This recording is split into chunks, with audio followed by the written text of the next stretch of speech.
Bienvenue au centre 7h99. La question du jour, comment conduire la performance quand on est un jeune manager? Bonjour à tous, bonjour M Junior.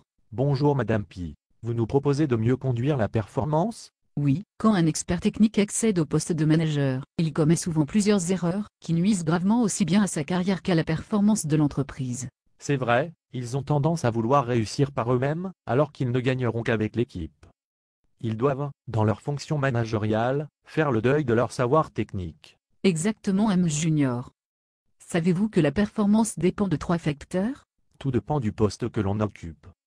De ce que je sais, il y a le management de la stratégie en fonction des priorités et de l'évolution des projets. Ensuite, nous avons le management de l'organisation avec les systèmes et processus établis. En dernier point ou en premier point, tout dépend de sa position, il faut manager les personnes.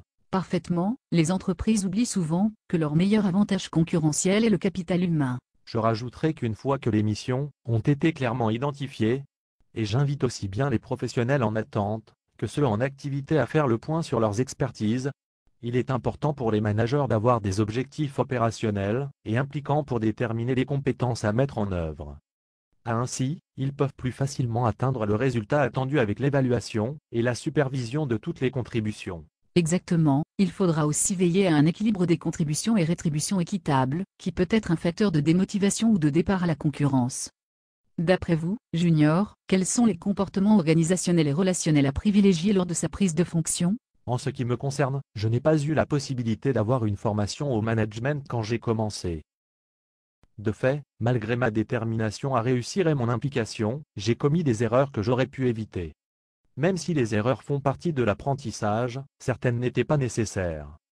Aujourd'hui, je dirais que le nouveau manager doit être capable de différencier les fonctions de chacun, de définir et formuler les objectifs, de planifier les tâches de chaque ressource tout en étant en permanence à l'écoute des clients et dans le budget. Une fois que ces compétences organisationnelles sont développées, il veillera à animer et faire coopérer chaque membre de son équipe. En donnant du sens, en écoutant, en questionnant et en accompagnant chaque équipier, il permet à chacun de s'affirmer tout en régulant les conflits et en négociant les objectifs individuels. Je suis d'accord avec vous M Junior, une question quelle est, pour vous, la première mission du jeune manager? Je dirais que c'est d'identifier l'autonomie de chaque collaborateur. En ce qui me concerne, je demande toujours à mes équipiers ce qu'ils savent et veulent faire. Ensuite, charge à moi de mettre en place les conditions de réussite en m'adaptant en permanence. Pour cela, j'applique différents modes de fonctionnement avec des entretiens individuels qui peuvent être directifs, persuasifs, participatifs ou délégatifs. À quoi vous servent ces différents modes de fonctionnement? Ils me permettent de favoriser l'autonomie de mon équipe et d'être plus efficace sur le long terme. Merci M Junior de votre retour d'expérience. Pour les professionnels qui souhaitent disposer d'outils pratiques et simples d'utilisation tout en sachant mettre en œuvre les quelques conseils que vous nous avez donnés, l'atelier Manager niveau 1 de 7h99 est à leur disposition. Merci de votre attention. À très bientôt.